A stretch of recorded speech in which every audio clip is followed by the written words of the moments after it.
अच्छा जी, आज 4 अगस्त 2024 है और हम ह्यूमन बिहेवियर की स्टडी के ऊपर बात करेंगे।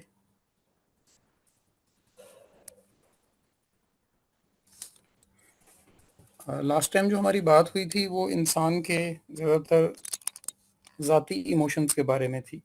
इंसान को अपने इमोशंस के बारे में जितना पता होना चाहिए, जैसा पता होना चाहिए।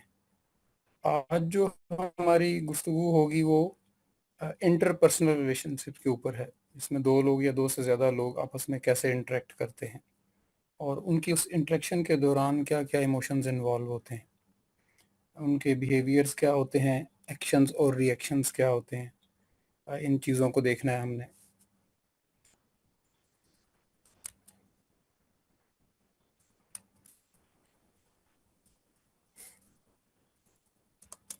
अच्छा जी, आज हम क्या क्या कंटेंट कवर कर रहे होंगे, पहले उसको देख लेते हैं।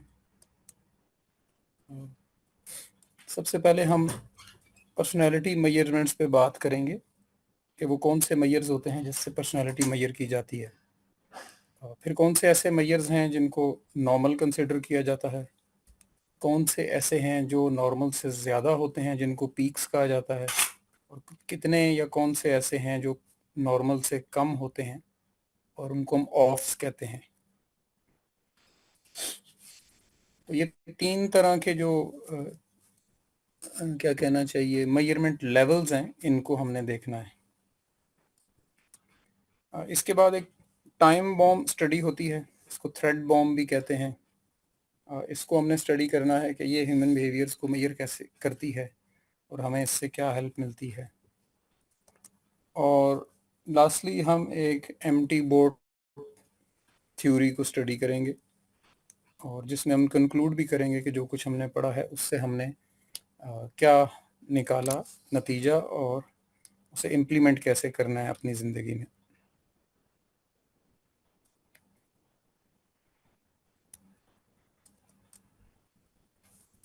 अच्छा जी, नॉर्मल वर्सेस एबनॉर्मल। कैसे पता चलेगा कि नॉर्मल क्या है और एबनॉर्मल क्या है? तो इसकी कोई डिफाइंड डेफिनेशन नहीं होती, यानी हर इंसान के लिए नॉर्मल्स और एबनॉर्मल्स की डेफिनेशन अलग हैं। अ, ये पॉसिबल है कि एक इंसान के लिए जो नॉर्मल सी बात हो वो दूसरे के लिए बड़ी एबनॉर्मल बात हो। आप कभी उन लोगों के साथ बैठें जो बगैर सोचे समझे, बगैर परेशान हुए, बगैर गिल्ट का शिकार हुए कवानीन को तोड़ते हैं, उनके लिए ये बड़ी नॉर्मल सी बात होती है। वो उसको बिल्कुल भी एक संजीदा गुफ्तगू के तौर पे नहीं लेंगे। यही इसके उल्ट भी होगा, वो इस बात पे भी हैरान होंगे कि आप इन चीज़ों पे इतने सीरियस हो रहे हैं। वजह यही है कि दोनों इंसानों की नॉर्मल और एबनॉर्मल की डेफिनेशंस अपनी अपनी हैं। लेकिन ऐसे दुनिया चल नहीं सकती ना। इस तरह तो आज 7 अरब लोग हैं तो 7 अरब डेफिनेशंस करनी पड़ेंगी, और फिर कौन सी डेफिनेशन ठीक होगी कौन सी गलत होगी इस पे एक बहस शुरू हो जाएगी। तो चूंकि इंसानियत काफ़ी पुरानी हो चुकी है, अब काफ़ी अरसे से इंसानियत के ऊपर रिसर्चेज और स्टडीज हो रही हैं, तो उस कुछ क्या कहते हैं तजर्बात का उस खुलासे में वैसे तो 12 ह्यूमन एट्रीब्यूट्स होते हैं जिनको स्टडी किया जाता है। हम उसमें से आज सिर्फ 5 को देख पाएंगे, या अभी राइट नाउ जो देखेंगे। क्योंकि 12 के लिए फिर जो तो इसके बाद वाले 7 हैं उसके लिए एक बिल्कुल अलग वो टॉपिक बन जाता है। तो हम वो 5 बेसिक्स को देखते हैं जिससे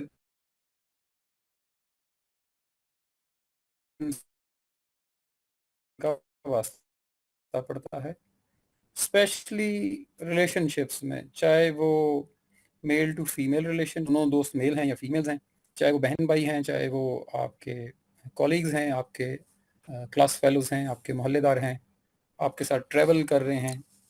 तो वो हर तरह के एस्पेक्ट्स को कवर किया गया, तो पता चला कि ये 5 ऐसी बुनियादी ज़रूरतें हैं या इंसानी जज्बात ऐसे हैं 5 जिनसे तकरीबन हर इंसान का पाला पड़ रहा होता है। तो इसीलिए उन्हीं 5 पे फोकस किया गया इसके लिए, और उन्हीं 5 की ही स्टडी जो है वो कॉमनली करवाई जाती है। जो पहला एट्रीब्यूट है जिसमें ये आपको लेफ्ट साइड पे अगर आप देखें तो एक डॉलर साइन नज़र आ रहा है। ये कर लें जी, कहीं से आवाज़ आ रही है।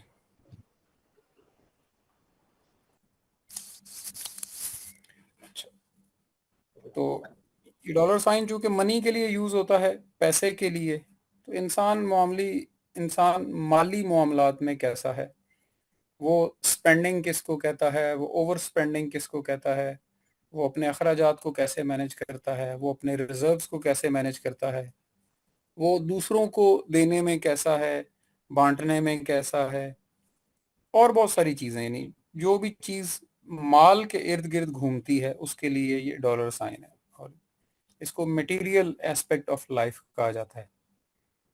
तो एक ह्यूमन बिहेवियर्स को, चूंकि पूरी दुनिया के इंसानों को कहीं ना कहीं माली मामलात से सामना करना ही करना है, इससे बच के ज़िंदगी नहीं गुजारी जा सकती, इसलिए one of the top aspect of human life है। सेकंड, ये जो हार्ट का साइन बना हुआ है, ये इंसान के इमोशनल मैटर्स होते हैं, वो सारे मामलात जिसमें आप जज्बात से काम लेते हैं, क्योंकि हर इंसान के अंदर कहीं ना कहीं इमोशंस हैं, ये उसकी फितरत का हिस्सा हैं। तो वो अपने इमोशंस के मामलात में कैसा है, अ, क्या वो उनका शिकार है, क्या वो उनसे बच के रहता है, क्या वो उनको बैलेंस कर रहा है, क्या वो उनकी वजह से गलतियां कर जाता है या उनकी वजह से सीख रहा है, तो वो उनको कैसे इस्तेमाल कर रहा है, और क्या वो इमोशंस को इस्तेमाल कर रहा है या उसके इमोशंस उसको इस्तेमाल कर रहे हैं। ये सारी स्टडीज इस इमोशनल पैरामीटर के अंदर आ जाती है। यानी पहला जो पैरामीटर था वो था हमारा मटेरियल एस्पेक्ट ऑफ लाइफ, दूसरा है इमोशनल एस्पेक्ट ऑफ लाइफ, तीसरा है एंगर मैनेजमेंट। क्योंकि हर इंसान को कहीं ना कहीं अ, किसी न किसी बात पर, किसी वाकया पर, किसी हरकत पर गुस्सा ज़रूर आता है। तो गुस्से के दौरान फिर हर इंसान मुख्तलिफ तरह से रिएक्ट करते हैं। तो ये स्टडी बड़ी इंपॉर्टेंट होती है कि इंसान जब नॉर्मल से हट के किसी गुस्से की हालत में होगा, एंगर में होगा, तो उस वक्त वो कैसे रिएक्ट करेगा। तो जितनी पॉसिबिलिटीज़ हैं उस वक्त रिएक्ट करने की, उनकी जो स्टडीज़ हैं वो एंगर मैनेजमेंट में आती हैं। अच्छा, ये इनको देखते वक्त जहन में कहीं भी ये नहीं आना चाहिए कि ये शायद अ, ये मनफी जज्बात हैं। यानी अभी मुस्बत या मनफी की बात नहीं हो रही, अभी सिर्फ एक डिवीजन ऑफ ह्यूमन पर्सनैलिटी की बात हो रही है। क्योंकि anger management can be positive as well, anger mismanagement भी कुछ एरियाज में पॉजिटिव समझी जाती है। तो इसलिए यानी अभी किसी पॉजिटिविटी या नेगेटिविटी की तरफ हम नहीं जा रहे, हम सिर्फ उसको देखने जा रहे हैं कि वो है क्या और इंसान उसको कैसे मैनेज करते हैं। देन एंगर से नीचे अगर आप देखें, जो वो हाथ का साइन बना हुआ है, ये है इंसान का एप्रिसिएट करना चीज़ों को। वो अपनी चीज़ें भी हैं, अपनी चीज़ों को एप्रिसिएट करना ग्रेटिट्यूड कहलाता है, शुक्र या शुक्राना कहलाता है आमतौर पे। और दूसरों को भी अप्रिशिएट करना आपका एक बहुत ही पॉजिटिव जेस्चर होता है ह्यूमन बीइंग्स का। तो ये हमारे यहाँ तो ये चीज़ वैसे नायाब हो गई अब, चूंकि इसीलिए इस पे स्टडी करते वक्त भी, पहले भी जब मैंने कुछ जगहों पे बात की तो लोग थोड़ा हैरान होते हैं, क्योंकि एक चीज़ हमारे यहाँ हो ही ना। तो जैसे फॉर एग्जांपल बात की जाए कि ज़राफ़ा जो होता है वो हमारे यहाँ नहीं पाया जाता ना, तो अब आप उसके ऊपर जब बहुत ज़्यादा गुफ्तगू करेंगे तो लोग फिर फ़र्ज़ करते हैं कि अच्छा वो ऐसा ही होगा। तो इसी तरह से जो एप्रिसिएशन था, ये जो ग्रेटिट्यूड एप्रिसिएशन, दूसरों के लिए वो एप्रिसिएशन कहलाता है, अपने लिए ग्रेटिट्यूड कहलाता है, तो ये मिजाज का हिस्सा होता है। और ये परवरिश में इंसान के, यानी अगर इंसान के अंदर खुद होगा तो अपनी आने वाली नस्ल की परवरिश में भी यही डालेगा। तो ये बहुत अहम हिस्सा है, क्योंकि ये सोसाइटी बिल्डिंग में हेल्प करता है आपको। तो चूंकि हमारे यहाँ सोसाइटी बिल्डिंग पे उस तरह से काम हुआ ही नहीं है, इसलिए ये एस्पेक्ट हमारे माशरे में बड़ा ही मिसफिट है। और लास्ट में फिर इंसान के दो मेजर एट्रीब्यूट्स हैं। बेसिकली तो उसकी सोशलाइजिंग है कि वो दूसरे लोगों से कैसे रिएक्ट करने वाला इंसान है, कैसे मेल मिलाप रखता है, कितना मेल मिलाप रखता है, जिसको आप एक्सट्रोवर्ट्स और इंट्रोवर्ट कहते हैं। जो लोग आसानी से घुल मिल जाने वाले होते हैं, फ्रेंडली बन जाते हैं, ताल्लुकात बनाते हैं और बस उन ताल्लुकात बनाते बनाते वो हज़ारों लोगों में बिजी होते हैं। और कुछ इंट्रोवर्ट्स होते हैं, वो लोगों से निस्बतन दूर रहना पसंद करते हैं, चंद एक दो चार सेलेक्टेड लोगों में रहते हैं वो, और बस उसी पे ही वो मुतमईन रहते हैं। और वो ये दोनों एक दूसरे को आम तौर पे क्रिटिसिज्म करते हैं कि जी ये लोगों से फ़र्ज़ करें मिलता नहीं है, और जो नहीं मिलता वो कहता है कि ये हर वक्त लोगों के पीछे ही पड़ा रहता है। जबकि ये दो डिफरेंट तरह के मिजाज हैं। इसको अच्छा बुरा कहने के बजाय सिर्फ इसको स्टडी कर लेना चाहिए ताकि हमें पता हो। वो it can be good, it is possible के extrovert can be good, it is possible कि एक इंट्रोवर्ट भी अच्छा इंसान हो। तो इसका किसी की अच्छाई या बुराई से कोई ताल्लुक नहीं होता। अब हम इसकी ना एक बेसिक सी एग्जांपल लेते हैं कि ये स्टडीज़ आपको प्रैक्टिकल लाइफ में अ, क्या हेल्प देती हैं या कैसे हेल्प देती हैं।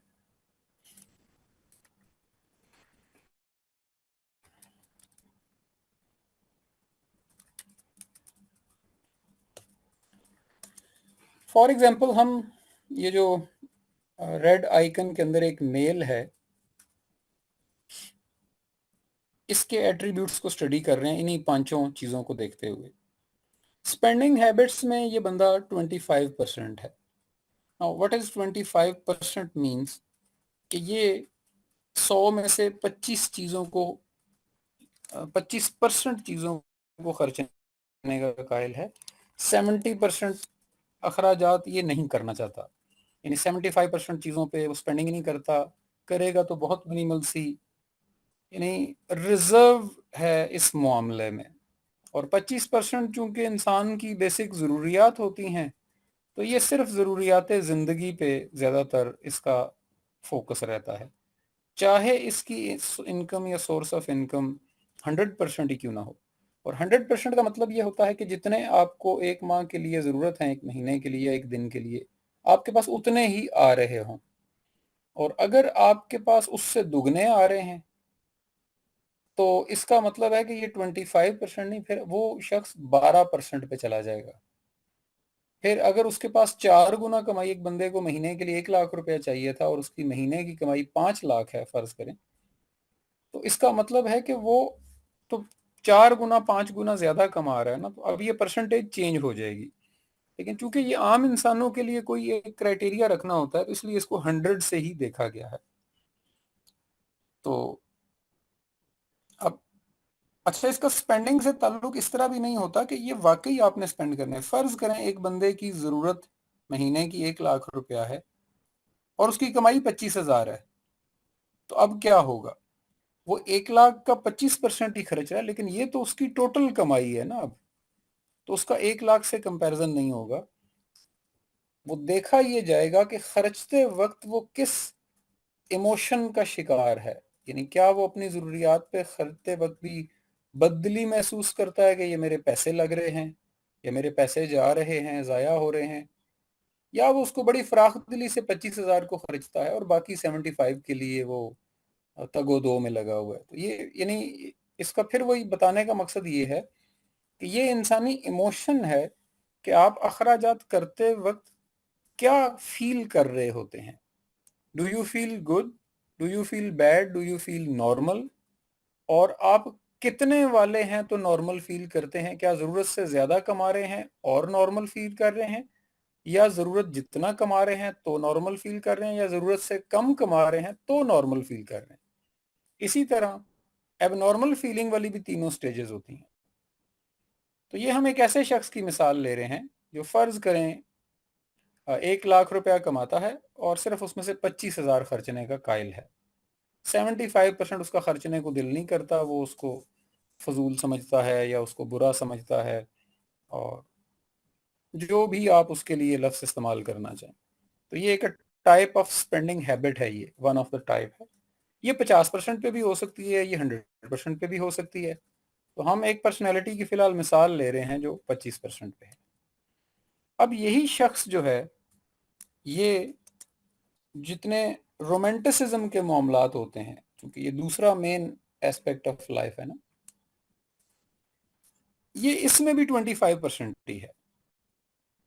अच्छा, 25% होने का क्या मतलब होगा कि ये 24 घंटे में से 3-4 घंटे से ज्यादा इन इमोशंस को कायम नहीं रख पाता, या इस बारे में इसका दिमाग सोचता है। और 2-3 घंटे, यानी 2-3 घंटे मुसलसल होना भी जरूरी नहीं है, पूरे दिन में से वो 2-3 घंटे ही गुजार ले इस हालत में, तो समझ ले कि वो 25% वाला इंसान है। इसका मतलब है कि 75% of the time, of the days या ऑफ द ईयर, उसका रुझान इस तरफ जाता ही नहीं है। तो आप उसको आम फहम में चाहे कोई खुश्क आदमी कह लें, और भी जो अल्फाज इस्तेमाल होते हैं क्या हो सकते हैं, मेरे जहन में नहीं आ रहे, लेकिन less romantic human being, less, क्या कहना चाहिए, इमोशनल सॉर्ट ऑफ, जिसके जज्बात से आरी इंसान जिसको आम तौर पे कहा जाता है। और अक्सर लोग शिकवा करते हैं, और इसके लिए मेल फीमेल की तो चूंकि मिसाल ज्यादा दी जाती है ना, चूंकि रिलेशनशिप्स सुनते ही हमारे जहनों में आता है कि अच्छा ये मेल या फीमेल की बात हो रही होगी। It can be between two males as well, यानी दो दोस्त हों, और एक दोस्त हर 2 माह बाद कहे कि हमने फर्ज करें फलां जगह सैर करने चलते हैं, तो ये साहब 4 में से 3 दफा नहीं जाते, यानी 25% निकालना था ना हमने। तो 4 दफा वो चंद दोस्त गए हैं कहीं, और उसमें से 3 दफा ये नहीं गए, कंसिडरिंग क्योंकि उसका दिल ही नहीं करता, और कंसिडरिंग उसके लिए वो इमोशंस उतने प्रोएक्टिवली उसको अर्ज नहीं देते, उसको उठाते नहीं है इस बात पे कि वो इन जज्बात का शिकार हो। वो, हम एक जगह जॉब करते थे, तो पीछे एक खिड़की थी जिसमें से बाहर का मंजर नजर आता था। तो अक्सर गहरे बादल बनने, तो एक दोस्त ने कहना यार मौसम अच्छा हो रहा है कुछ खाते हैं, दूसरे ने कहना कि नहीं बाहर चलते हैं, तो तीसरा कहता था मौसम बड़ा खराब है यार बाहर ना निकलो। तो अब देखें, वो एक ही बादल है, वो एक ही फजा है, एक ही मंजर है, दो लोगों के लिए वो एक्साइटमेंट है, तीसरे के लिए वो एक खराबी है। ये है रोमांटिसिज्म का परसेंटेज होना माइंड के अंदर। तो रोमांटिसिज्म क्या है? You go out, you talk about emotions, you talk about feelings, you walk around, आप गिफ्ट्स लेते हैं, आप गिफ्ट्स देते हैं, आप नर्म जज्बात पे गुफ्तगू ज्यादा करते हैं, आपके ऊपर मौसम का असर होता है, आपके ऊपर चांदनी रात का असर होता है, आपके ऊपर अच्छे म्यूजिक का असर होता है।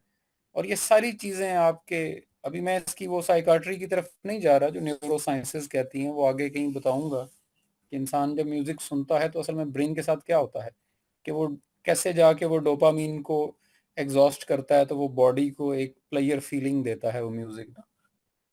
खैर, ये सारी चीजें इंसान के रोमांटिसिज्म में आती हैं। इट डज नॉट मीन कि कोई लड़का किसी लड़की का हाथ पकड़ के ही चल रहा है तो ये रोमांटिसिज्म है, नहीं। ये दो फीमेल फ्रेंड्स के बीच में भी ऐसा ही है, माँ बच्चों के बीच में भी ऐसा ही है, दो मेल दोस्तों के बीच में भी ऐसा ही है, इवन दो कॉलीग्स के बीच में भी ऐसा ही है। तो ये जिस साहब की अभी बात हो रही है, ये जो ख्याली हमारा किरदार है सामने, ये इन सारे मामलात में भी 25% है।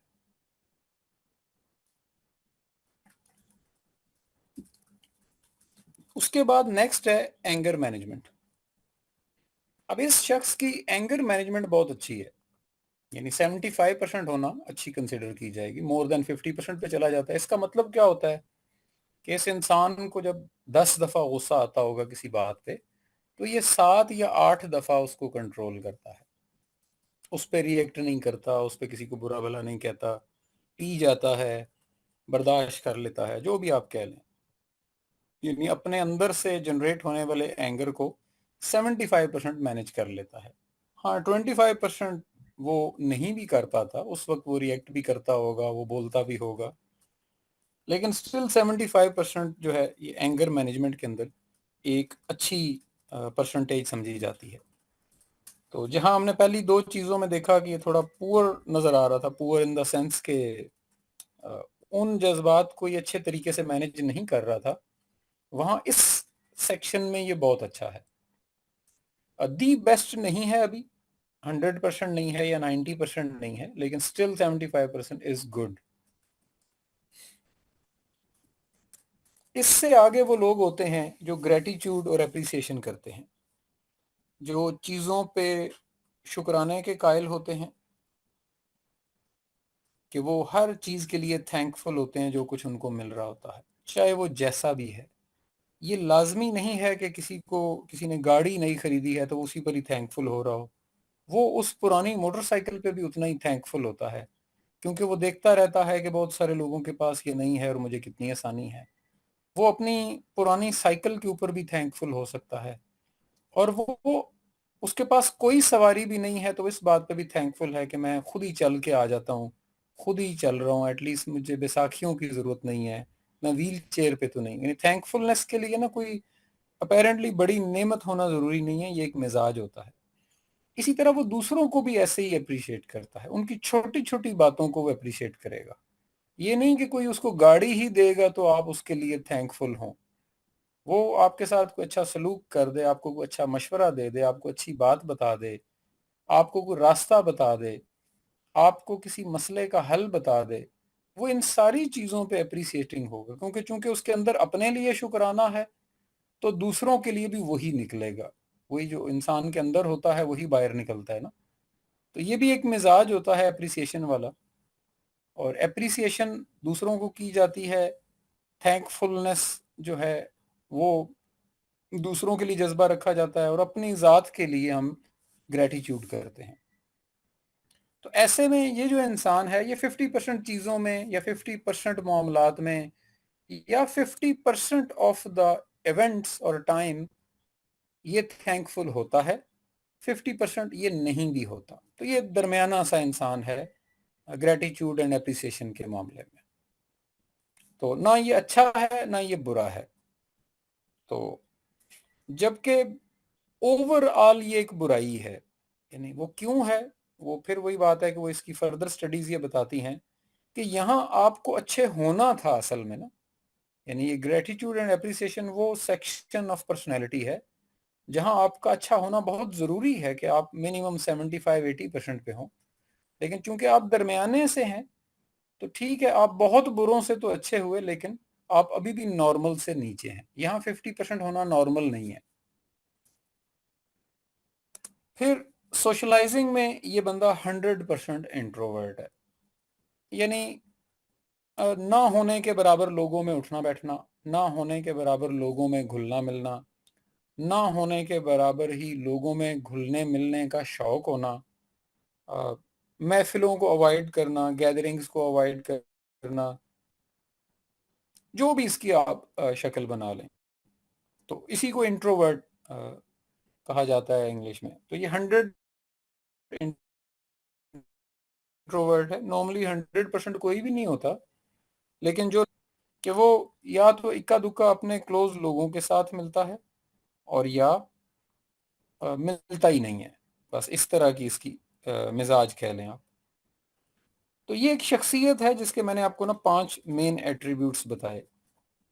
और आप आज तक जिंदगी में किसी भी इंसान को मिले हों, चाहे वो आपका सगा बहन भाई, कोई क्लोज कज़न, कोई क्लोज फ्रेंड, कोई रिलेशनशिप, कोई कॉलीग, तो आपको उसकी इन 5 चीज़ों से ही वास्ता पड़ता है 99% ऑफ द टाइम।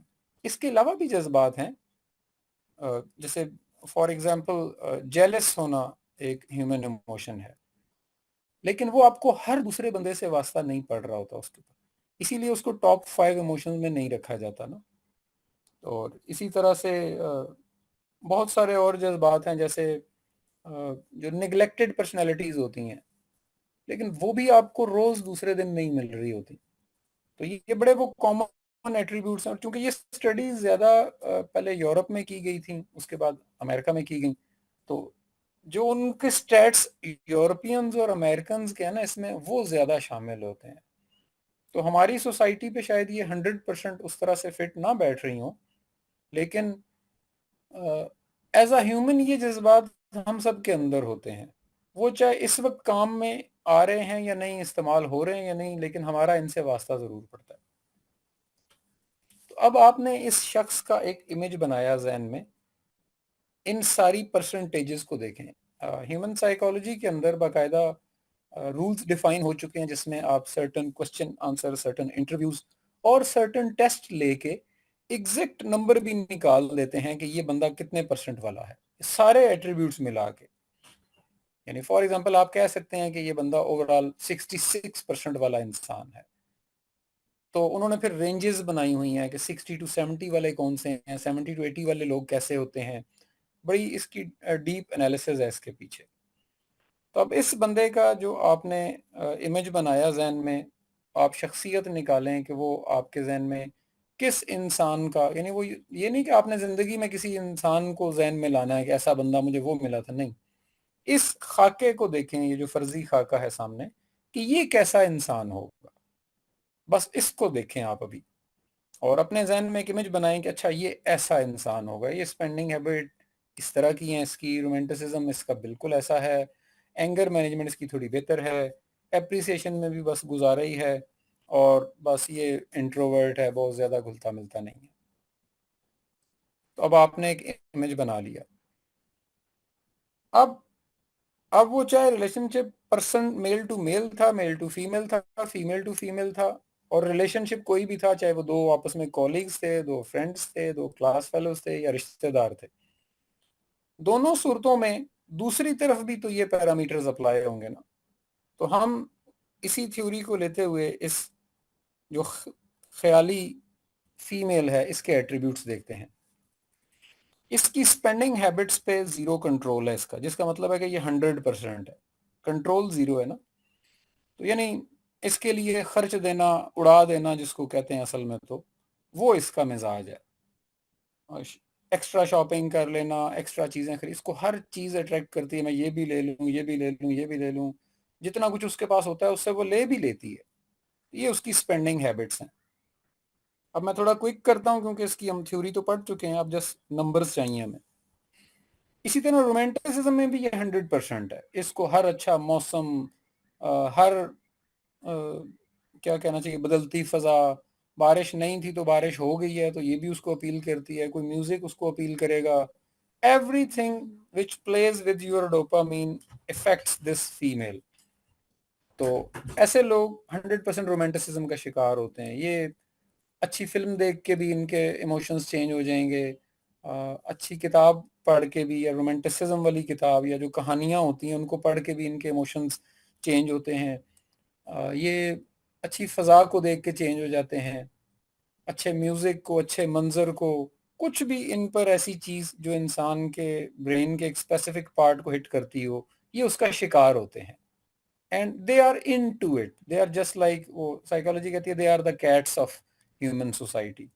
ये हर वक्त किसी ना किसी के साथ अपने आप को टच करना चाह रही हो, जैसे कैट आती है ना, पाँव में लौटती फोड़ती रहती है, कभी अपनी टेल लगाएगी। तो they are the cats of society. अच्छा, ये मेल भी हो सकता है, लाजमी नहीं है, क्योंकि अभी तो हम जस्ट एक रफ स्टडी कर रहे हैं। देन एंगर मैनेजमेंट, इसकी भी 75 है, विच मीन कि बहुत ज़्यादा टाइम ये गुस्से को कंट्रोल करने वाली खातून है। हाँ, 25% नहीं भी करती, उस वक्त निकल भी जाता है, लेकिन 75% ऑफ द टाइम ये कंट्रोल कर भी लेती है। अभी हमने चूंकि इस पे वो मेल एट्रीब्यूट भी देखा था, इसलिए हमें वो नंबर बड़ा क्लियर है कि ये किस तरह की इंसान होगी। एप्रिसिएशन, ये 100% ग्रेटिट्यूड और एप्रिसिएशन, ये जब नई चीज़ बाय करती है तो उसको शुक्राना होता है। ये जब इसके साथ कोई अच्छा करे तो she feels good about it. इसको कोई अच्छी बात बताए तब भी she feel good about it. ये लोगों को भी अच्छी बातें आगे से शेयर करना चाहती है, और लोगों को भी छोटी छोटी चीज़ पे, उनका जूता, उनकी नेल पॉलिश, उनके कपड़ों पे लगे हुए छोटे छोटे मोतियों तक को भी अप्रिशिएट करेगी। यानी ये माइनर डिटेल्स को अप्रिशिएट करने वाले लोग होते हैं। क्योंकि ये अपने लिए भी माइनर डिटेल में शुक्राना रखते हैं और उन पे खुश होते हैं, इसलिए ये दूसरों की भी माइनर डिटेल्स को नोट करते हैं। जबकि इसके दूसरी तरफ जो मत था वो बहुत कम माइनर डिटेल को नोट करने वाला था। यानी वो चूंकि 50% ऑफ द टाइम वो करता था, 50% नहीं भी करता था, तो कोई चीज़ उसकी नज़र में आ जाती थी तो ठीक है, और जो चीज़ें नज़र में आती थी उनमें से भी आधियों को अप्रिशिएट करता है, आधियों को नहीं करता था। जब उसके तकरीबन उल्ट है, इसके लिए हर माइनर डिटेल ये खुद भी नोट करती है, उस पर शुक्रगुजार भी होती है और दूसरों को भी अप्रिशिएट करती है। और लास्टली ये 100% एक्सट्रोवर्ट है, यानी इसके लिए लोगों में घुलना मिलना, लोगों के साथ जल्दी फ्रैंक हो जाना, दोस्तियां बना लेना, she is good at that. तो अब ये दो पर्सनैलिटीज हैं। नॉर्मली हम आम तौर पे जितने भी लोगों को मिलते हैं ना, हम उनको कभी साइको एनालिसिस नहीं करते। हम बस उनके बातें और उनके अमल अपने ब्रेन में जो कुदरती तौर पर आता जाता है ना डाटा, उसको देखकर रिलाई कर रहे होते हैं। हम कभी उन लोगों को लिखते नहीं है, ड्रॉ नहीं करते। तो साइकोलॉजी चूंकि इन प्रोसेसेस को स्टडी करती है, इसलिए वो ड्रॉ करती है लोगों को, और क्वांटिटेटिव ड्रॉ करती है, नंबर वाइज के कौन कितने परसेंट है कहाँ पे। अब थोड़ी देर के लिए सोचें, इन दो लोगों को हमने क्वांटिटेटिवली ड्रॉ किया है, तो अब आपके पास कोई से ऐसे दो लोग आते हैं, तो आपको लगता है कि ये दो लोग आपस में फ्रेंड बन सकते हैं? सिर्फ दोस्ती की बात हो रही है। इनकी हैबिट्स, इनके एट्रीब्यूट्स देखें, इन 5 चीजों के बारे में कोई इस पे राय देना चाहे कि इनकी फ्रेंडशिप कैसे होगी, इन दो माइंडसेट्स की? होगी भी कि नहीं होगी, और होगी तो कैसी होगी? Any idea? सर मेरी तो बड़ी ख्वाहिश है कि हो जाए। अच्छा, वजह? सर मेरा ख्याल है कि ये कबूलियत का एक अंसर उसमें होता है कि आप किसी को जिस हालत में भी कोई हो, जब आप उसको कबूल करना शुरू कर देते हैं, दूसरे बात पे गुस्सा नहीं आता, एक्सेप्टेंस लेवल आप अगर इंक्रीज कर लें, जैसे ये दोनों पर्सनैलिटी आपने बताई हैं, अगर ये अंडरस्टैंड करती हैं कि ये दोनों ऐसे हैं, तो एक्सेप्टेंस लेवल बढ़ जाएगा, और फिर वो एक चीज को एक वक्त में एक काम कर देगा, दूसरा उसको बॉदर कर लेगा, तो इस तरह से निजाम चल सकता है सर। अच्छा देखें, एंगर मैनेजमेंट के अंदर लिखा हुआ है, जितना आपकी एंगर मैनेजमेंट ज्यादा होती है ना, उतना आपके अंदर कंप्रोमाइज भी ज्यादा होता है। ये असूल है सिंपल सा। वजह क्या होती है कि एक बंदे ने कोई बुरी बात की या कोई ऐसे काम किया जो आपको नहीं पसंद आया, और आप उसको मैनेज कर गए, तो एक्चुअली आपने उस वक्त कंप्रोमाइज कर लिया। हालांकि आप बोल सकते थे, आप बता सकते थे ना। तो वो एट्रीब्यूट लिखा हुआ है आपके सामने। जैसे फॉर एग्जांपल, ये बंदा 100 इवेंट्स होंगे तो ये बाहर नहीं जाना चाहेगा। वो 100 इवेंट्स होंगे तो शायद 99 में शिरकत करना चाहेगी। ये बंदा 10 नई चीजें खरीदेगा तो वो 10 की तारीफ करेगी, डिटेल में जाएगी। वो बंदी 100 चीजें खरीदेगी तो ये बंदा शायद 20 की तारीफ भी नहीं कर पाएगा। इन सारी चीजों को, उस पे हर अच्छा मौसम, म्यूजिक, मूवी इम्पेक्ट कर रही है फीमेल पे, इस बंदे पे बिल्कुल नहीं कर रही। वो हर चीज खरीदना चाहती है, ये पैसे ही नहीं खर्चना चाहता।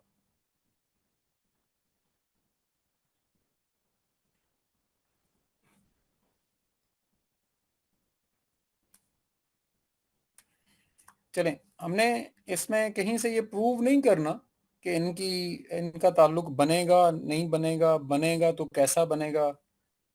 यानी कोई ऐसा यहाँ पे हमने कोई नतीजा अखज नहीं करना था। यहाँ बताने का सिर्फ मकसद ये था कि आप लोगों के नॉर्मल्स डिफाइन करना सीखें, कि ये बंदा नॉर्मली ऐसे ही है, नॉर्मली। तो जब बंदे का नॉर्मल पता लग जाता है ना, फिर उसके अब नॉर्मल्स डिफाइन किए जाते हैं। जैसे देखें ना, अब ये फीमेल सारे पैसे उड़ा देती है, दैट्स हर नॉर्मल। इस पॉइंट को समझे, आम तौर पे मुआशरे में सारे पैसे उड़ा देना एब नॉर्मल समझा जाता है। इसी तरह आम तौर पे मुआशरे में 25% खर्चना और 75% के लिए टेंशन लेते रहना आम तौर पे कंजूसी समझा जाता है। लेकिन वो इस कंजूस शख्स के लिए वो नॉर्मल है, क्योंकि वो ऐसा है, वो ऐसा कर नहीं रहा। और इसी तरह ये फीमेल जो 100% स्पेंड कर रही है, वो ऐसी है, वो ऐसी बनी हुई नहीं है। तो आपको दो नॉर्मल्स समझ आए, सिंपल सी बात है। आप जब भी किसी ताल्लुक में बेसिक कंपेटेबिलिटी चेक करते हैं ना, तो नॉर्मल्स की बेस पे करते हैं। 50% से ज्यादा वेटेज नॉर्मल्स की होती है कि दो लोग नॉर्मली कैसे हैं। बाकी 50% में 25% बिलो नॉर्मल की वेटेज है, 25% अबव नॉर्मल की भी वेटेज होती है। वो भी हम देखते हैं, थोड़ा सा उसका हिंट है आगे। तो ये बेसिकली यहाँ ये समझाना था कि आप लोगों के नॉर्मल्स को समझें। यानी किसी का 100% स्पेंडिंग करना इज नॉट एबनॉर्मल। वो मेरे लिए एबनॉर्मल हो सकता है, लेकिन वो उसके लिए नहीं है। तो ये इस तरह से, इसी तरह रोमांटिसिज्म में इस फीमेल के लिए ये बंदा एबनॉर्मल है, खुश्क है, ड्राई है, बोरिंग है। और इस मेल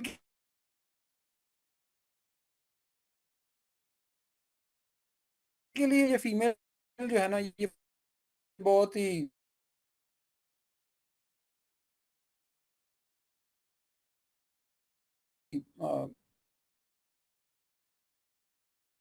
जस्ट, मैं मिसाल के लिए लफ्ज बता, आवारा गर्द है जी। ये तो इसके तो शौक ही नहीं खत्म होते। फॉर एग्जाम्पल, जो आमतौर पे मुहावरे मशहूर होते हैं ना, ठीक है, तो ये अंदर ये है कि ये साल में 300 दिन ये बंदा, तो दिनों में कौन सा काम अच्छा करता है, बुरा करता है, वो उसका नॉर्मल नहीं है। उसका है स्पेंडिंग में, रोमांटिसिज्म में। तो ये होता है नॉर्मल। और ये 80% सेविंग शुरू कर दे, now she is doing something out of her personality. फर्ज करें ये फीमेल बात बात पे गुस्सा करना, लड़ना शुरू कर दे, तो इसका मतलब है कि 5% एंगर मैनेजमेंट कर रही है, 95% नहीं कर रही। तो इसका मतलब है कि ये इस वक्त किसी और फ्रेम ऑफ माइंड में है। She is not normal.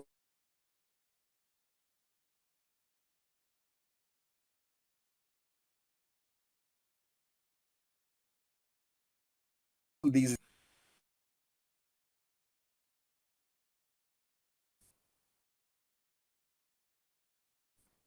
तो ये उन दिनों नॉर्मल नहीं है, ये किसी और फेज नॉर्मल्स ऑफ पर्सनैलिटीज। जी, क्लियर हो रहा है यहां तक?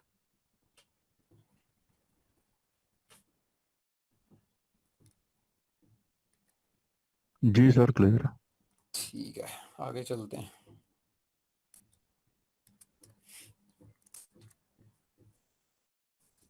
अच्छा जी, अब टाइप ऑफ पीपल, इसी सिलसिले को थोड़ा सा आगे बढ़ाते हैं कि आप ये देखें 0 से 100 तक, red line is for the male and black line is for the female.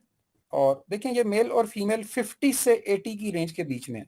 यानी 50 से ऊपर है इनके डॉट्स और 80 से नीचे हैं। क्योंकि देखें किसी का नॉर्मल किसी दूसरे का एबनॉर्मल हो सकता है, जैसे हमने शुरू में बात की थी। तो बेस्ट प्रैक्टिसेस की बेस पे, बेस्ट स्टडीज की बेस पे बताया गया कि जो लोग 50 टू 80 की रेंज में होते हैं, दे आर द नॉर्मल्स। आम तौर पे मुआशरा इनको नॉर्मल कहता है। ये आम तौर पे बात हो रही है, ठीक है। तो इससे नीचे वाले जो हैं वो भी एक एबनॉर्मल कैटेगरी है, इससे ऊपर वाले भी एक एबनॉर्मल कैटेगरी हैं। वो क्यों एबनॉर्मल हैं, वो अभी हमने इनको ऑब्जर्व करना है, देखना है। अब 0 to 20% पे साइकोलॉजी स्टडी ये कहती है कि ये जो लोग होते हैं ना, ये ज्यादातर, यानी 8 out of 10 को कहते हैं ज्यादातर, कि 80% इनको मनफी ख्यालात तंग करते हैं। ये चीज़ों के बारे में मनफी अप्रोच रखते हैं। ये चीज़ों के बारे में जब सोचना शुरू करेंगे तो उसका मनफी पहलू ज़्यादा सोचेंगे। अच्छा, फिर बहुत ज़्यादा ऑप्टिमिस्टिक नहीं होते। मतलब ये वही बात है, ये मनफी ख्यालात का ही उल्टा है कि अगर मनफी ख्यालात ज़्यादा आएंगे तो फिर आप ऑप्टिमिस्टिक हो भी नहीं सकते। फिर आप मुस्बत सोच के, मुस्बत रिजल्ट जहन में रख के आसानी से नहीं चल सकते। फिर इन लोगों को डर भी बहुत रहता है। इनको बहुत सारे डर सताते रहते हैं, और वो डर ही बेसिकली एक्साइटमेंट की मौत होता है। साइकोलॉजी में डर और एक्साइटमेंट जो है ना, ये दो उल्ट चीजें होती हैं। तो अब वो डर इनको एक्साइटमेंट नहीं पैदा होने देता, और एक्साइटमेंट डिप्रेशन का इलाज होती है। तो वो फियर इनको उसी साइकिल में घुमाता रहता है। फिर इसी तरह से इन लोगों में बहुत कॉन्टिन्यूस मूड स्विंग्स होते हैं। यानी आप खुद भी हैरान होंगे, कभी थोड़ी देर पहले तो ये बंदा बिल्कुल आम तरीके से बात कर रहा था, और अब ये कैसे बात कर रहा है, या अब ये कैसे रिएक्ट कर रहा है। और ग्रेटिट्यूड बहुत लो लेवल पे चला जाता है। इनको बहुत सारी चीज़ों का शुक्राना फील होना बंद हो जाता है। हालांकि चीज़ें आ रही होती हैं, लेकिन वो इनको नज़र आना बंद हो जाती हैं। ये उनको वेटेज देना बंद कर देते हैं। देन 21 to 40, और ये जो पहली कैटेगरी हमें देखी, इनको डिप्रेस्ड पर्सनैलिटीज कहा जाता है। अच्छा, ये कोई बीमारी नहीं होती जो आजकल फैशन बन गया ना, हर बंदा कहता है मुझे डिप्रेशन है और बड़े जी मैं बीमार हूँ, डॉक्टर के पास जा रहा हूँ। This is not at all a disease, it is a mindset, simple सी बात है। And they are normal in themselves, वो अपनी जात में बिल्कुल नॉर्मल है। क्यों? क्योंकि वो इससे हटेंगे तो अब वो अब नॉर्मल बिहेव करेंगे ना, वो तो ऐसे हैं जैसा वो एक्ट कर रहे हैं। हाँ, कोई बंदा पहले नॉर्मल था और अब वो 0 to 20% पे गिर गया है, किसी भी वजह, किसी हालात की वजह से, किसी इंसिडेंट की वजह से, तो अब वो एबनॉर्मल है ना। तो ये इस तरह कंपैरिजन होता है। जो 21 to 40 हैं, ये बहुत ज्यादा कंप्रोमाइज करते हैं लोग, हर चीज पे ही कंप्रोमाइज करना शुरू कर देते हैं, जो नहीं मिलता उस पर खामोशी इख्तियार कर ली, कंप्रोमाइज कर लिया। अच्छा, और सेल्फ अवेयरनेस का बहुत फुकदान होता है इनके अंदर।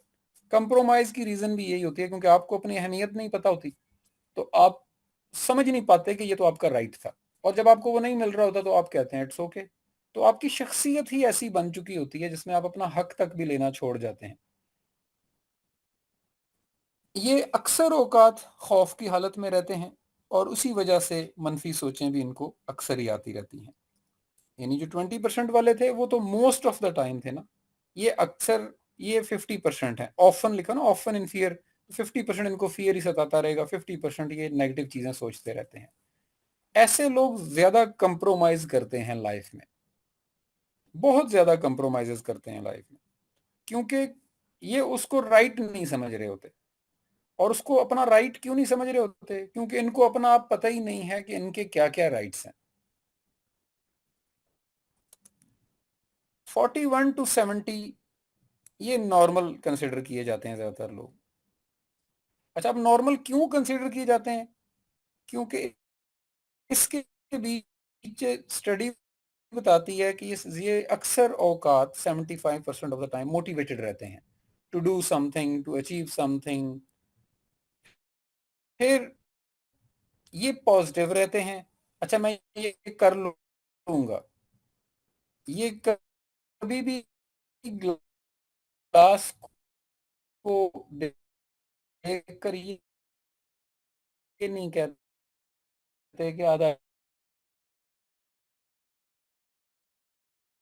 ग्लास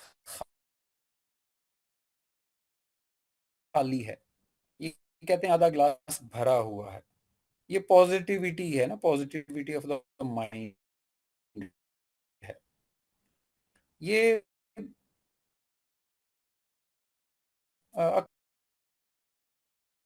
अक्सर लोगों को मैंने देखा है कि वो बेरोजगार होते हैं, और उनको फर्ज करें 20,000 रुपए की नौकरी मिली, तो कहते हैं सिर्फ 20,000 तनख्वाह मिल रही है। यानी वो ये नहीं देख रहे कि मैं इससे पहले जीरो पर था और जीरो से 20 पर आ गया हूँ। तो जो पॉजिटिव देखने वाले हैं वो ग्रेटिट्यूड का वो कहते हैं शुक्र है, मैं बिल्कुल फारिग था मैं। तो फ्लेक्सिबल पे हम बात कर रहे थे कि ये लोग फ्लेक्सिबल भी होते हैं।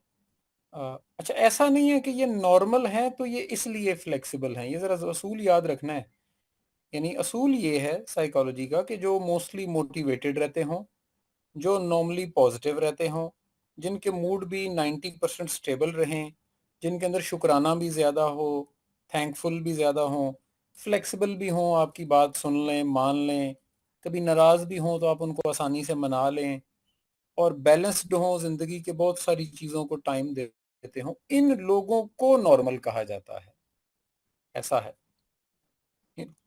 क्योंकि साइकोलॉजी ने इन इमोशंस को स्टडी किया कि ये वाले वो इमोशंस हैं जो ब्रेन पे कोई एक्स्ट्रा वजन नहीं डालते, ना कोई एक्स्ट्रा एनर्जी कंज्यूम करते हैं, इसलिए इनको नॉर्मल इमोशन कहा गया। मतलब वरना तो एक सवाल हो सकता था ना कि भाई एंगर क्यों नॉर्मल नहीं है? कौन डिसाइड कर रहा है कि एंगर नॉर्मल नहीं है ना? तो बड़ा एक अच्छा सवाल है, मतलब कोई पूछ सकता है कि भाई हसद नॉर्मल क्यों नहीं है, होना चाहिए। तो बिल्कुल एक अच्छा सवाल है। तो जब जब तक ये स्टडीज सिर्फ थ्योरेटिकल रहीं तब तक आंसर देना मुश्किल था, लेकिन जब न्यूरो साइंसेज ने थोड़ी सी तरक्की की और ब्रेन पर होने वाले असरात को स्टडी किया, तो उन्होंने देखा कि जो नेगेटिव थिंकिंग है, या जो फियर है, या जो लो ग्रेटिट्यूड है, और इसी तरह की जो चीज़ें होती हैं, ये इंसान के ब्रेन को बहुत ज़्यादा स्ट्रेस में ले जाती हैं, एक्स्ट्रा एनर्जी कंज्यूम करती हैं, और ये फिजिकल हेल्थ पे भी इम्पेक्ट कर रही होती हैं। तो इन इन एविडेंसेस की बेस पे उनको नॉर्मल कहा गया और एबनॉर्मल कहा गया। ऐसे नहीं है कि हमें पसंद नहीं है तो वो एबनॉर्मल होगा। यानी इसकी मैं उल्ट मिसाल दूं कि फर्ज करें कि मोटिवेटेड रहना जो था ये ब्रेन पे एक्स्ट्रा एनर्जी कंज्यूम करता, और हसद एनर्जी कंज्यूम ना करता, तो हसद को नॉर्मल समझा जाना चाहिए था। यानी रूल तो सेम रहेगा ना। तो ये इन रूल्स की बेस पे डिफाइंड है। और लास्टली एक्सट्रीमिस्ट होते हैं जी। ये ओवर एक्साइटेड होते हैं लोग। यानी अगर ये पॉजिटिव भी होंगे ना तो ओवर एक्साइटेड होंगे। ओवर एक्साइटेड की बहुत सारी किस्में हैं। जैसे आप किसी को बताएं ना, दोस्तों में से अक्सर होता है कि यार अगले महीने या अगले हफ्ते हम नॉर्दर्न एरियाज चलते हैं सैर करने, तो उसको रात को प्रॉपर नींद भी नहीं आ रही होगी। इतना एक्साइटेड है वो जाने के बारे में कि वो हफ्ता पहले से ही ना उसके नींदों में और ख्वाबों में वो चलना शुरू हो गया है। तो उसको प्रॉब्लम ही होती है कि किसी वजह से वो प्रोग्राम रह गया। तो जो नॉर्मल आदमी था वो बहुत, शायद उसको 5% डिस्टर्बेंस हुई होगी, लेकिन जो ओवर एक्साइटेड होता है ये बहुत डिसअपॉइंट हो जाएगा, बहुत बुरा फील करेगा इस बारे में। क्यों? क्योंकि उसके अंदर वो इमोशन बहुत ज़्यादा एक्सट्रीम पर था। फिर मोस्टली एंग्री भी ये इसीलिए रहते हैं क्योंकि इनके अंदर हर जज्बा ज़रूरत से ज़्यादा कार फरमा है, तो एंगर भी ज़रूरत से ज़्यादा है। फिर इसी वजह से ये अपने अकायद और ख्यालात के ऊपर एक्सट्रीमिस्ट हो जाते हैं और रिजिड भी होते हैं। और इनकी इस पर्सनैलिटी एट्रीब्यूट की वजह से ये बहुत अच्छे दोस्त नहीं समझे जाते, क्योंकि हर चीज़ पे जब आप रिजिड होंगे और फ्लेक्सिबल बिल्कुल नहीं होंगे तो आप अनफ्रेंडली पर्सनैलिटी बन जाते हैं। और ऐसे लोग अप्रोच भी बाइस्ड रखते हैं, वो एक तरफा अप्रोच के कायल होते हैं। तो ये 4 स्टेजेस ऑफ ह्यूमन बिहेवियर्स हैं। ये कैसे काम करती हैं, इनको भी हमने स्टडी करना है। आवाज़ यहाँ तक क्लियर है ना? जी सर, क्लियर। ठीक है। अच्छा, एक ये साइकोलॉजी के अंदर 3 लाइंस हैं जिनको ना आपने समझ लें साइकोलॉजी का कलमा समझ के याद कर लेना है और कभी जिंदगी में नहीं भूलना। कभी का मतलब है कभी भी नहीं, नेवर मीन्स नेवर। आम सी लाइनें हैं, आपने सुनी भी होंगी, लेकिन आज हम इनकी साइकोलॉजिकल इम्पैक्ट स्टडी करेंगे कि ये कैसे इंसान के ऊपर असरअंदाज होती हैं। पहला है कि never promise when you are happy. अच्छा, ये कितना आसान सा 5 लफ्ज़ों का जुमला लगता है हमें कि छोटी सी बात है, इसमें कोई ख़ास बात नहीं है, लेकिन यकीन करें ये पूरी इंसानियत जो है, ये उसमें 33% मामलात इसके अंदर छुपे हुए हैं। अच्छा, जब आप खुश होते हैं तो आप प्रॉमिस क्यों ना करें? क्या वजह है? वजह होता है कि जब आप बहुत खुश होते हैं या एक्साइटेड होते हैं तो आप उस वक्त नॉर्मल नहीं होते, आप उस वक्त किसी और फ्रेम ऑफ माइंड में होते हैं। तो वो फ्रेम ऑफ माइंड जो है ना, वो 1 घंटा, 2 घंटे, 2 दिन, 2 हफ्ते तो रह सकता है, लेकिन उसने आहिस्ता आहिस्ता एक ग्राफ की तरह नॉर्मल पे वापस आ जाना है। मैं आपको एक मिसाल देता हूँ। एक हिंदुस्तान का एक बादशाह था, नाम मेरे जहन में नहीं है, उसके यहाँ औलाद नहीं थी, तो कहीं 6-7 साल बाद जाके अल्लाह ताला ने उसको एक औलाद दी। तो जब उसका वो बच्चा या बच्ची, आई डोंट रिमेम्बर करेक्टली, पैदा हुआ, तो उसने अपने वजीर को कहा, जिसने आके इतला दी कि बादशाह सलामत बच्चा हुआ है और सेहतमंद है, ये है, तो उसने कहा कि हम पूरे दिल्ली को लड्डू खिलाएंगे। अच्छा, अब उतने में खैर सारे उस बच्चे की तरफ बिजी हो गए, दिन गुजरा। तो अगले दिन दरबार में बादशाह ने सबको बुलाया, तो किसी ने कहा बादशाह सलामत, वो आपने कल ऐलान किया था कि हम पूरे दिल्ली को लड्डू खिलाएंगे। तो उसने कहा बिल्कुल। तो उसने वजीर को कहा कि इसका सारा मुझे करके बताओ। तो वजीर ने कुछ टाइम लिया, वजीर बहुत सियाने होते थे, तो 2-3 दिन उस पर लगे। 2-3 दिन बाद उसने बादशाह को बताया कि बादशाह सलामत, इस वक्त दिल्ली की आबादी जो है ना, वो तकरीबन 2.5 लाख अफराद हैं। तो 2.5 लाख अफराद के लिए लड्डू बनाना खजाना के ऊपर इतना खर्च आएगा और इतना ये होगा वो होगा फलां होगा, इतने अफराद चाहिए होंगे उनको बनाने के लिए, सारी मिठाई की दुकानें भी इसको पूरा नहीं कर सकती, एक हफ्ते तक लड्डू बनते रहेंगे। तो ये नहीं, पूरा उसने एक प्रोजेक्ट बना के बताया बादशाह को कि पूरे दिल्ली को लड्डू खिलाने का क्या मतलब है। तो उतने में वो बच्चे को पैदा हुए 5 दिन हो चुके हुए थे। वो जो एक्साइटमेंट थी वो आहिस्ता आहिस्ता नीचे की तरफ आ रही थी, क्योंकि रोज ही बच्चा है ना अब तो आपका। वो पहले दिन फर्ज करें 100% पे से एक्साइटमेंट, अगले दिन 70 पे आई, फिर 50 पे आई, 30 पे। अब वो रूटीन में आपका बच्चा है तो है। तो ऊपर से वजीर ने जब उस इमोशन के बदले में एक पूरा प्रोजेक्ट बताया जिसपे इतना खर्चा और इतने अफराद चाहिए होंगे, और फिर वजीर ने कहा जी मेरी राय ये है कि अगर आप ये करेंगे ना तो मसला ये होगा कि लोग सोचेंगे कि बादशाह तो अपने बच्चे के लिए देखें कैसे शाह खर्चियां कर रहा है, और वैसे हमें कहा जाता है कि मुल्की हालात अच्छे नहीं चल रहे, ये नहीं है वो नहीं है। तो बादशाह ने कहा कि यार ये तो तुमने सही कहा है, अब मैंने कह दिया तो मैं क्या करूं। वजीर ने कहा कोई मसला नहीं, मैं हैंडल कर लेता हूँ। मैं इनको कहूंगा कि बादशाह ने कहा था कि पूरे दिल्ली में जहां जहां भी हमारे खानदान के लोग रहे, क्योंकि महल से बाहर भी काफी बादशाह के रिश्तेदार रहते थे, उनको हम देंगे। बादशाह सलामत ने ये कहा था, तो मैं इसको कवर कर लेता हूँ। यूं वो चंद 100 लड्डुओं पे बात जाके खत्म हुई। तो वो स्टडी ये बताती है कि never promise when you are happy, क्योंकि जब आप एक्स्ट्रा हैप्पी होते हैं तो आप उस वक्त अकल का दामन छोड़ चुके होते हैं। तो जैसे ही आप अकल पे वापस आएंगे तो आप प्रॉब्लम है। तो रिलेशनशिप में सबसे बड़ी प्रॉब्लम क्या होती है कि लोग जब एक्स्ट्रा हैप्पी होते हैं तो सारे प्रोमिसेस तब करते हैं, जब वो नॉर्मल पे वापस आते हैं तो उनमें से आधे तो आपको याद नहीं होते, और जो याद होते हैं वो पूरे करने के काबिल नहीं होते। तो प्रॉमिस वो होता है जो आप निहायत अकली हालत में, नॉर्मल हालत में, जिस दिन आपको कोई गुड न्यूज़ नहीं मिली, बैड न्यूज़ नहीं मिली, आप आम रूटीन के हिसाब से, अगर आप दफ्तर में जाते हैं रोज तो आप अपने दफ्तर में बैठे हुए हैं, रोजमर्रा का दिन है, उस वक्त जो आप कमिटमेंट कर रहे होते हैं ना वो अकली हालत की होती है। अगर आप कंपनी में बैठे थे और आपको अचानक से सरप्राइज दिया जाए जी आज आपका 10 लाख रुपए का आपको कंपनी ने एक बोनस दिया है, आप उस वक्त जो प्रॉमिस करेंगे वो अकल से हट के होगा। आप बाद में उस पर शर्मिंदा भी होंगे, चाहे आपको पूरा करना पड़ भी गया जबरदस्ती तो आप पछता रहे होंगे। दूसरा जुमला है never reply when you are angry. दुनिया के सारे फसाद एंगर के अंदर रिप्लाई करने पे होते हैं।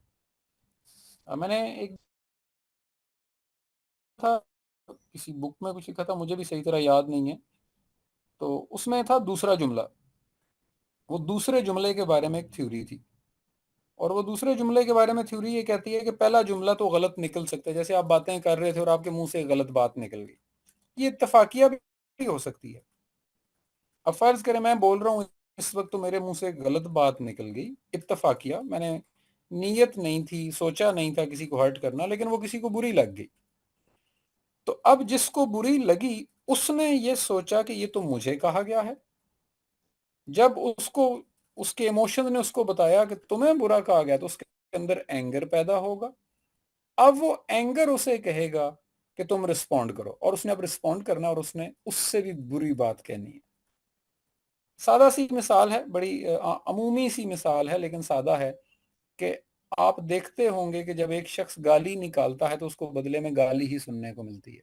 शायद उससे ज्यादा ऊंची आवाज में होती है और उससे ज्यादा बड़ी गाली होगी।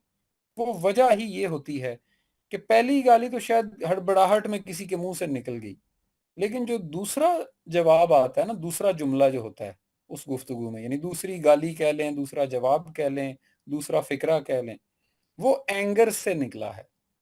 सो never reply when you are angry, क्योंकि ये दूसरा जुमला जो है ना वो अब, यानी पहली दफा में क्या हुआ था, एक बंदे ने इत्तफाकिया बोला, अभी उसकी नीयत खराब नहीं थी, लेकिन दूसरे ने गुस्से में बोला, तो इससे पहला बंदा भी गुस्से में आ गया, तो अब दोनों गुस्से में आ गए। अब मामला बिगड़ेगा ही बिगड़ेगा। तो इसके फिर बहुत सारे हल होते हैं कि जब आपको एंगर हो तो आप खामोश हो जाएं। एंगर जो होता है वो नॉर्मली 12 से 15 मिनट तक रहता है। ये गैस होती है, मैं आगे न्यूरो साइंसेज की कुछ स्टडीज आपसे शेयर करूंगा फ्यूचर में, कि वो कितनी देर तक वो पैदा होती है। वो 12 से 15 मिनट का दौरानिया है एक आम सेहतमंद इंसान के लिए, और उसके बाद ना वो अंदर से गैस तो खत्म हो जाती है, सिर्फ चंद इमोशंस होते हैं जो उसको थोड़ी देर बरकरार रख पाते हैं। इतने में कोई बंदा दूसरा उसको प्यार से समझा ले, माजरत कर ले, अपनी क्लैरिटी दे दे, क्लैरिफिकेशन दे दे, तो उतने में वो बंदा नॉर्मल हो चुका होता है। तो never reply when you are angry. सारे फसाद रिप्लाई में है, पहले मैसेज में नहीं है, याद रखिएगा। पहले में इत्तेफाक का मार्जिन दिया जा सकता है, अनकॉन्शियसली निकल गया इसका मार्जिन दिया जा सकता है, लेकिन जवाब देने वाले को ये मार्जिन नहीं होता। जवाब देने वाला सोच समझ के गुस्से की हालत में देता है। Last, never decide when you are sad. जब आप सैड हो जिंदगी में कभी कोई डिसीजन मत करें। सैडनेस के डिसीजन जो होते हैं ये मजीद सैडनेस पैदा करते हैं। क्यों पैदा करते हैं इसको भी अभी हम देखेंगे। तो ये 3 मशहूर जुमले होते हैं, never promise when you are happy, never reply when you are angry, never decide when you are sad. और ये समझ लें इंसान के 3 तरह के प्रोमिसेस, रिएक्शंस और डिसीजंस, यानी 3 ही काम करने हैं ना जिंदगी में। या आप प्रोमिसेस करते हैं, या आप एक्शन रिएक्शन करते हैं, या आप डिसीजंस करते हैं। तो तीनों तरह के फैसलों के लिए 3 तरह की दिमागी हालतें बता दी गई कि ये 3 काम इन हालतों में नहीं करने होते। क्यों नहीं करने होते? ये फिर वही मेजर्स आ गए हैं जो भी हम देख रहे थे, 0 से 100 तक। अब हमने उनको 1 to 10 डिवाइड कर दिया है। इसमें देखिएगा 5, 6, 7 ग्रीन के 3 रंग हैं, और यही वो नॉर्मल जोन होता है। यानी जो 5, 6, 7 के लोग होते हैं ये नॉर्मल हैं।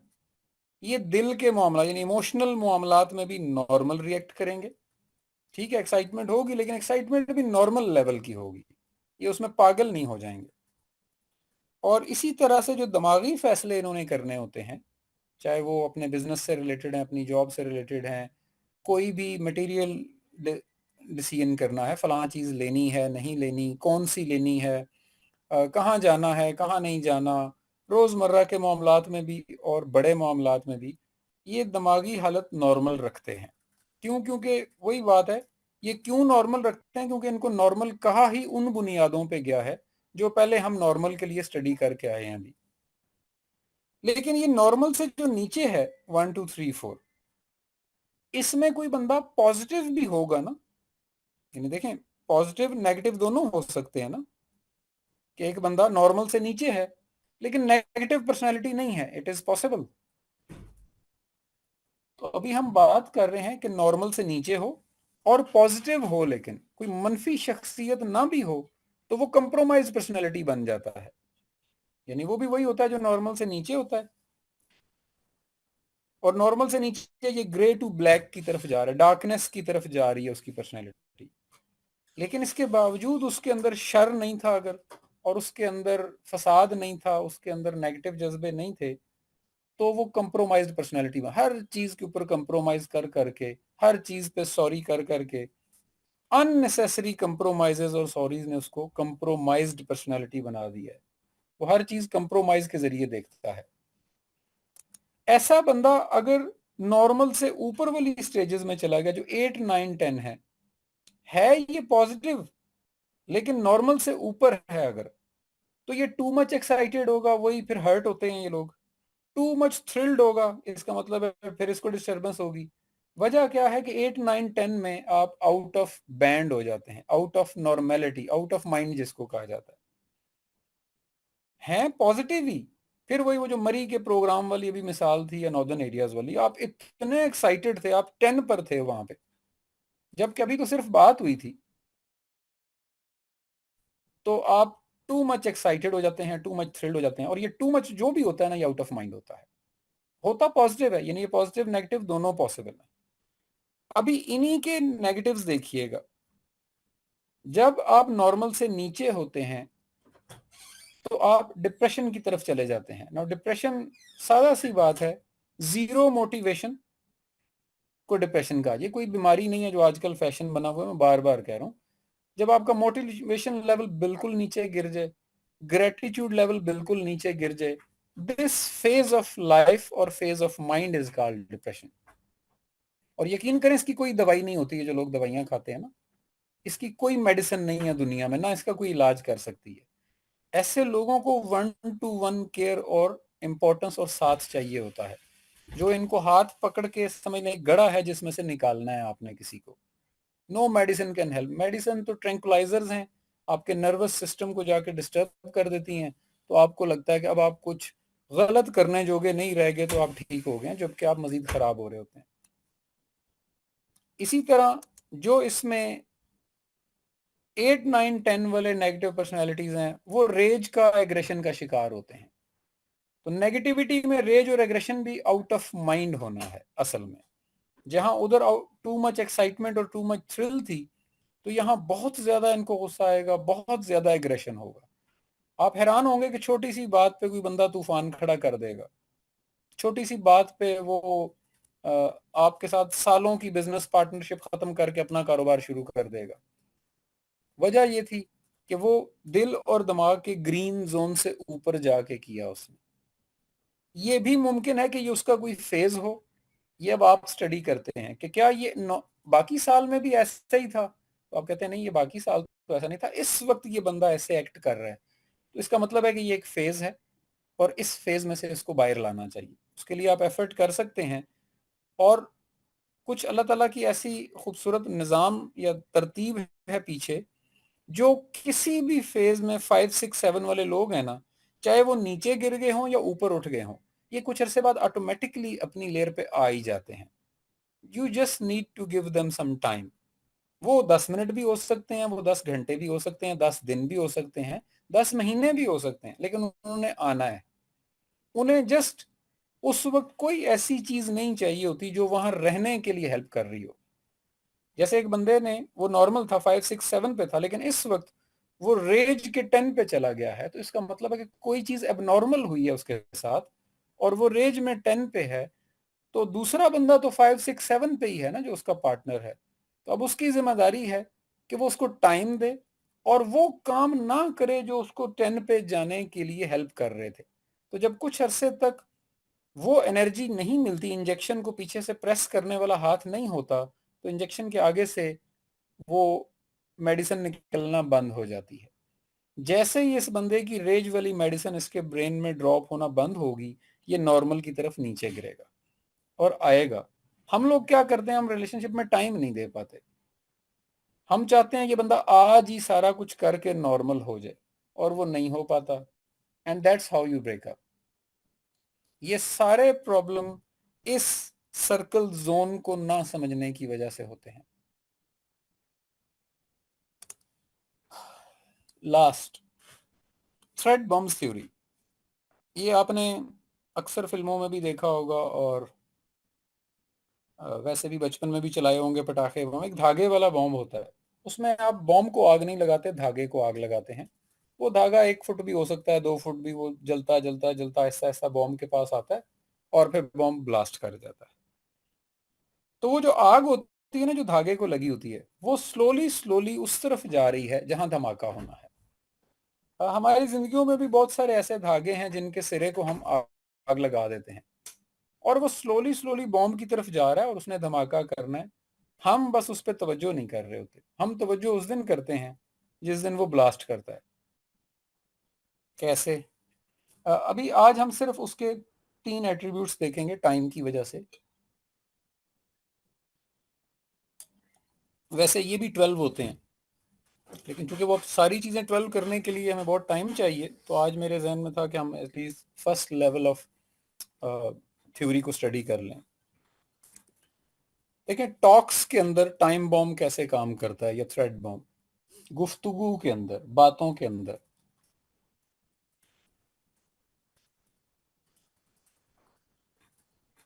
फर्ज करें 2 लोग बात करते हैं, और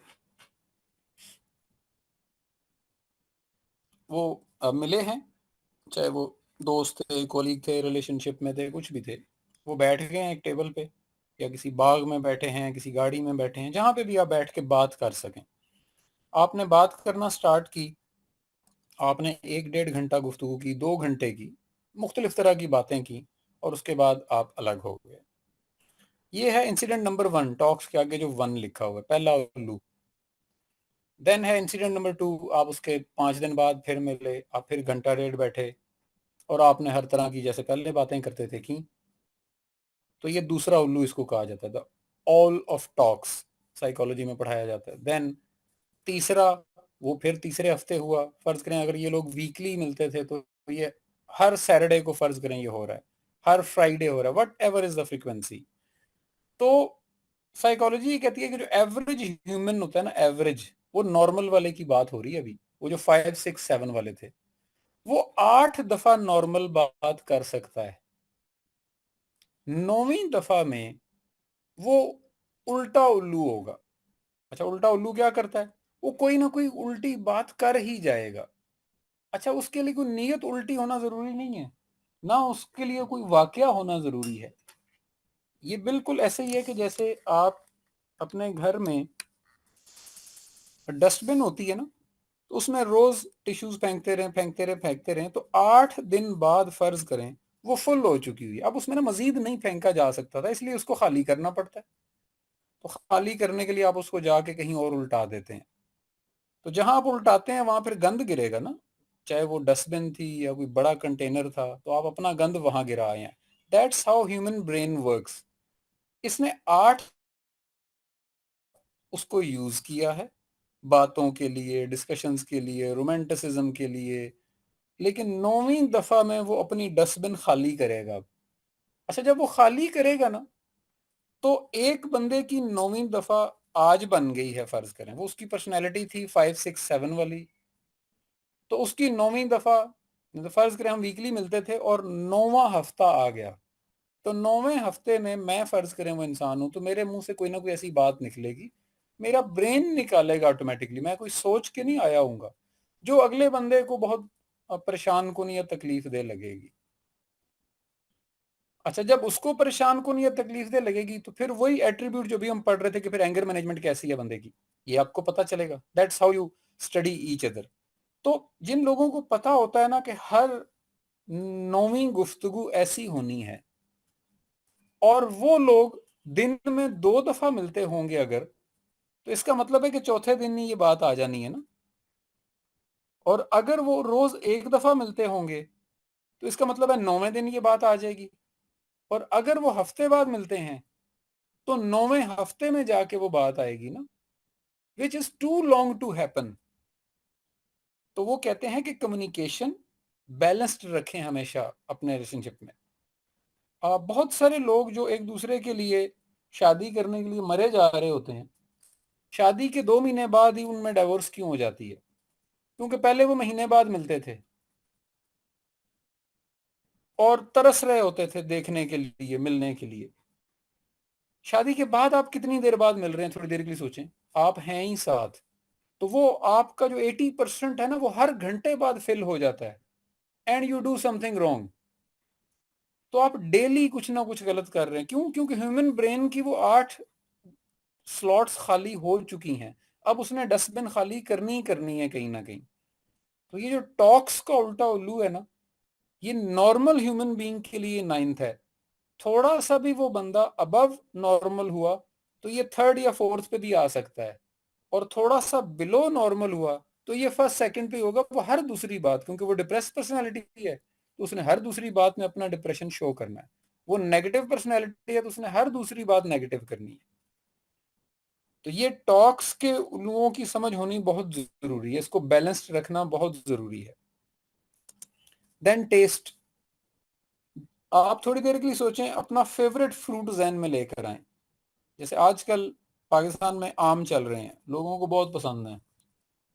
अच्छा, आम में से भी आपका सबसे फेवरेट आम आपके सामने हो, फुल पका हुआ मीठा, आपको कोई काट के दे, और आप कितने शौक से उसको खाते हैं, क्योंकि आपको टेस्ट आ रहा होता है ना।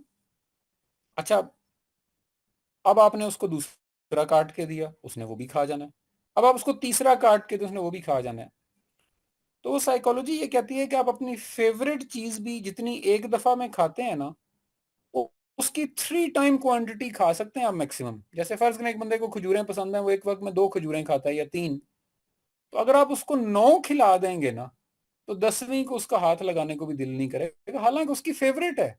इसी तरह चौथा आम आप काटने लगेंगे ना तो अगला बंदा हाथ रोक देगा, नहीं भाई बहुत होगी। अगर वो नॉर्मली एक खाता है, तो फर्ज करें वो नॉर्मली दो खाता है और आपने को स्पेशल दावत रखी, तो छठे सातवें आम पे जाके उसने आप खुद हाथ खड़े कर देने हैं, चाहे उसका वो कितना ही पसंदीदा फल क्यों ना हो। तो ये है time bomb of talks and test, कि आपकी पसंदीदा तरीन चीज भी आपको एक खास क्वांटिटी से ज्यादा नहीं चाहिए, आप उसके बाद आप एक घूंट लेना पसंद नहीं करते, एक बाइट लेना पसंद नहीं करेंगे। That's what happens between the favourite people. हमारा माइंड उनको टेस्ट की नहीं, उनसे बात करना, उनको देखना, उनको फील करना, there is a personality test inside us. तो उस टेस्ट की भी एक फ्रीक्वेंसी है कि हमें वो कितना चाहिए टेस्ट। तो जो हमारे अंदर लस्ट या हंगर होता है लोगों के लिए, वो कहता है कि मुझे ये बंदा बहुत ज्यादा चाहिए, 8 घंटे 10 घंटे 24 घंटे पूरा साल मेरे साथ हो। But brain is not designed for that.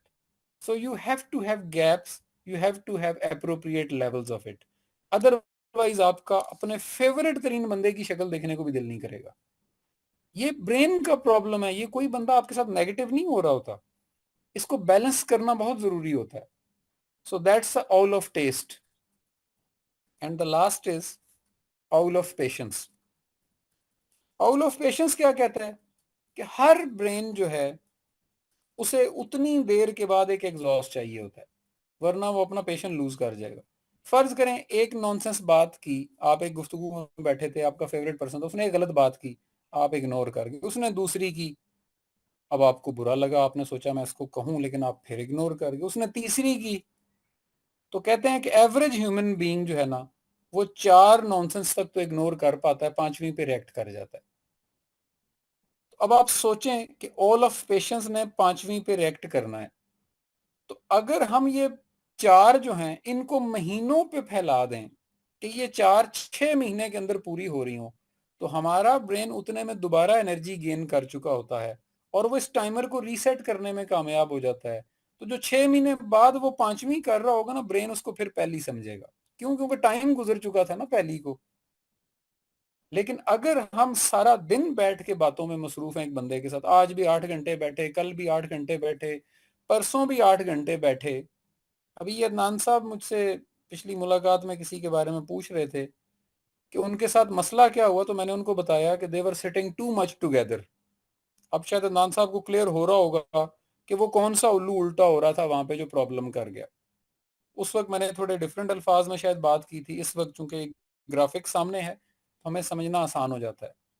तो अपने अपने भी और अपने क्लोज्ड वन के भी टाइम बॉम्ब्स का ख्याल रखें कि वो धागा कितनी दूर है अभी तक बॉम्ब से, उसको स्लो करें, क्योंकि अगर वो बॉम्ब को टच कर गया तो ब्लास्ट होगा, फिर हम बहुत डिस्टर्ब होते हैं। लास्टली इसका सोल्यूशन क्या है जी इन पर्सनैलिटी मिसमैचेस का?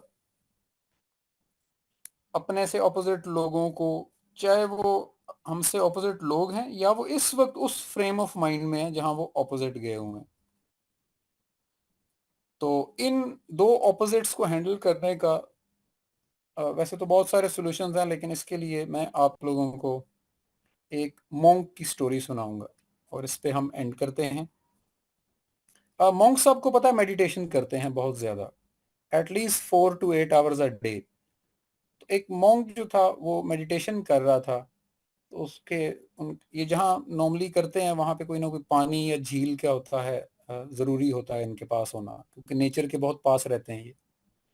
तो ये क्या करते हैं कि ये कश्ती में अकेले बैठ के उसको झील के दरमियान में ले जाते हैं और उसमें आंखें बंद करके लेट जाते हैं फॉर देयर मेडिटेशन। वो हल्का हल्का झूलती रहती है और ये अपनी मेडिटेशन में झूलते रहते हैं। तो वो मेडिटेशन कर रहा था झील के दरमियान में, और वो अपने ख्यालात की दुनिया में जहां वो जाना चाहता था वो वहीं पे था, और उस गुत्थी को सुलझा रहा था जिसके लिए वो झील के मरकज में गया था, कि उसकी कश्ती के साथ कोई चीज आके लगी और ठक की आवाज आई। थोड़ी देर बाद वो फिर लगी, तो उसको डिस्टरबेंस होना शुरू हुई, उसको लगा कि अब ये कोई और कश्ती लेकर आया और आके इसकी कश्ती में मार रहा है। जब वो 3 4 दफा लगी ना, तो इसको अब एंगर हुआ, क्योंकि उसकी मेडिटेशन डिस्टर्ब हो रही थी, तो उसने कहा अब मैं आंखें खोलता हूँ और इसको कहता हूँ कि भाई क्योंकि वहां रहते ही सिर्फ मॉन्क से, तो उसे कहता हूँ तुम्हें तो एहसास होना चाहिए कि यहाँ मैं मेडिटेशन करने के लिए आता हूँ और ऐसे में नॉइज नहीं पैदा करते। उसको गुस्सा आया, उसने आंखें खोली, उसने देखा उसके साथ एक खाली कश्ती थी जिसमें कोई भी नहीं था। वो कहीं तैरती तैरती आके उसकी कश्ती को टच होगी और वो लहरों की वजह से हर थोड़ी देर बाद टच हो रही थी। तो मॉन्क्स ने एक चीज सीखी, मॉन्क ने, वो वापस आया और उसने आके अपने सारे दोस्तों को इकट्ठा किया और उनको बताता है कि ये वाकया हुआ और एक खाली कश्ती आके मुझसे टकराई और मैंने एंगर फील किया और मैंने कहा मैं उसको मना करूं, समझाऊं कि तुम क्या गलत हरकत कर रहे हो। तो जब मैंने आंखें खोली तो वो कश्ती खाली थी। तो कहता है कि मैंने ये सीख लिया कि जब भी कोई मेरी मेडिटेशन, मेरा फोकस, मेरा मिशन, मेरे टारगेट को आके उस कश्ती की तरह हिट करता है, तो मुझे अपने टारगेट से नजरें नहीं हटानी, क्योंकि हिट करने वाला तो खाली कश्ती है, मैं तो भरा हुआ हूं ना। तो हम लोग अपने बहुत सारे मकासद से इसलिए पीछे रह जाते हैं कि हम खाली कश्तियों को जवाब देने में लगे रहते हैं। अल्लाह ताला हमें समझने और अमल करने की तौफीक दे। Any questions?